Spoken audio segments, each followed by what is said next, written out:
विचारकर्ता 21 पर्व इस्राएल लोक माने मिसेप्रे शपथ करी कहिथिले आम्भमानकर केही बिन्यामिन सहित आपणा कन्यार विवाह देव नाही। तेणु लोक माने बैथल को आसी संध्या पर्यंत सही स्थान रे परमेश्वर सम्मुखरे बसी रब उठाई अत्यंत रोदन कले। आउ से माने कहिले, हे इस्राएल परमेश्वर सदाप्रभु, आज जे इस्राएल मध्यरु एक वंशर उणा हेला, इस्राएल मध्यरे एपरि काहेकि घटिला।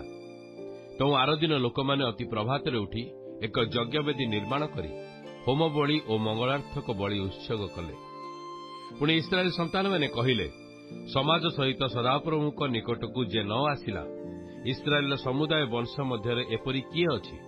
कारण मिस्पेकी सदाप्रभु निकटकू जे न आसिब से अवश्य हत हेब। यह कही से माने महाशपथ करथिले। पुणी इस्राएल संतान माने अपना भाई बिन्यामिन पाई अनुताप करी कहिले, आज इस्राएल मध्यरु गोटिए वंश उच्छिन्न हेला।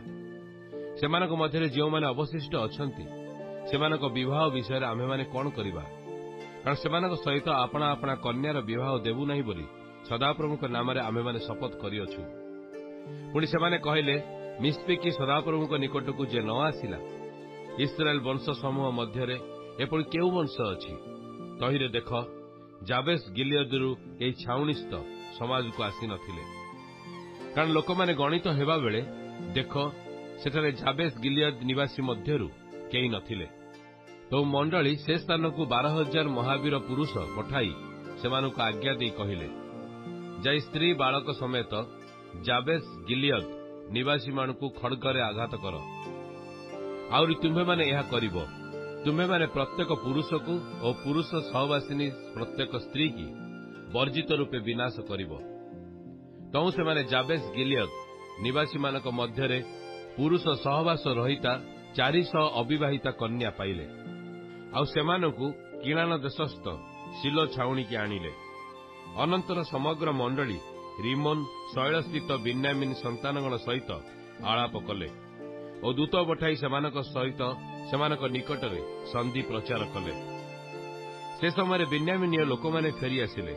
तो जाबेस गिलियदर जो स्त्री मानकु इस्राएलिय माने बंचाई रखिथिले सेमानकु सेमानक सहित विवाह करिदेले।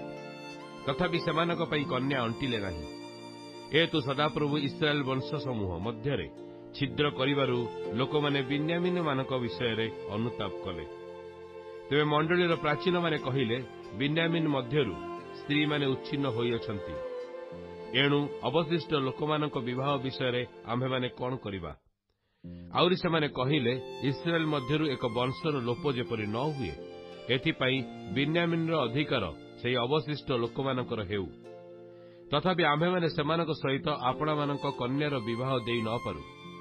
कारण जे के बिन्यामिन को कन्या देव से शापग्रस्त हेउ बोली कही इस्राएल संतानगण शपथ करिअछंती।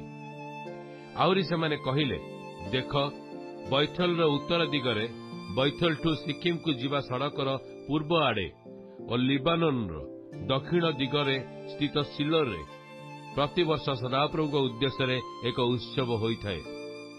एतु सेमाने बिन्यामिन संतानगण को आज्ञा देई कहिले, तुमे माने जाई दाख्या क्षेत्र रे छकी बसी अनाओ। आउ देख, सिलोर कन्या माने मेल मध्यरे नाचिबा पई बाहर होई आसिले। तुमे माने दाख्या क्षेत्र रु बाहरी प्रत्येक आपणा आपणा पई सिलो कन्यागण मध्यरु भार्या धरी बिन्यामिन देश को चली जाओ। पुणी सेमानक पिता अबा भाई माने आम्भ मानक निकट को विवाद करने को आसिले आम्भे माने सेमानकु कहिबु, आम्भ मानकु अनुग्रह करी सेमानकु छाड़ी दियो। कारण आम्भे माने युद्ध रे सेमानक प्रति जण पई भार्या नेई नाहु। अबा तुम्हे माने ही एमानकु सेमानकु देई नाह, नहोइले तुम्हे माने एबे अपराधी हुअंत। तइने बिन्यामिन संतानगण से रूपे करी आपणा मानक संख्यानुसारे नृत्यकारिणी मानक मध्यरु भार्या नेई चली गले।